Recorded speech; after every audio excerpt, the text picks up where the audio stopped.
That's a tough lesson. Yeah. I suppose they have a point.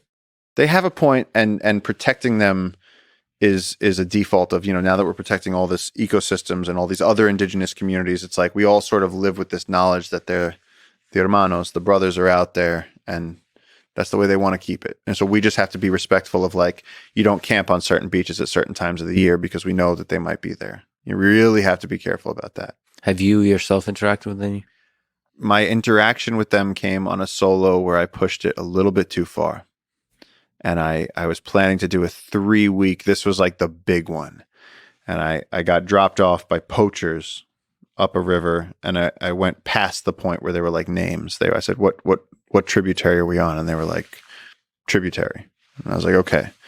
And I said, leave me here. And I remember the guy being like, are you committing suicide? And he didn't understand that. I was like, no, I have a backpack and I have like food, and like I'm gonna like take videos, and I have a tripod. And I was like, we're cool here. And they looked at me like they were like, goodbye.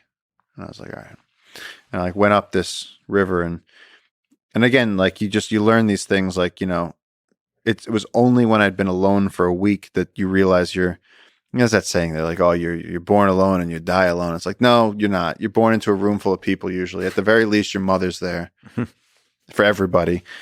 And so you've been around people, probably, if you're a normal person, every single day of your life. Yeah. You've seen dozens, if not hundreds of people. Mm-hmm. And all of a sudden you realize what a social creature we are. Because on day 6, it gets weird. For me, it got weird. I know there's people that can do it longer. So what does that mean? Like longing for contact? Like are you lonely? Longing for contact, the distortion of reality, in the sense that, like, you wake up and there's no one there, and you start to, you're going up a river. So I kept looking back down river and almost thinking of my life as something.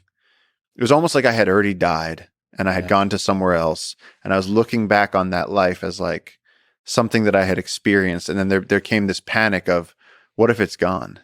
Or like, what if World War III broke out and I just don't know about it? My family in New York is vaporized, and something you're So actually,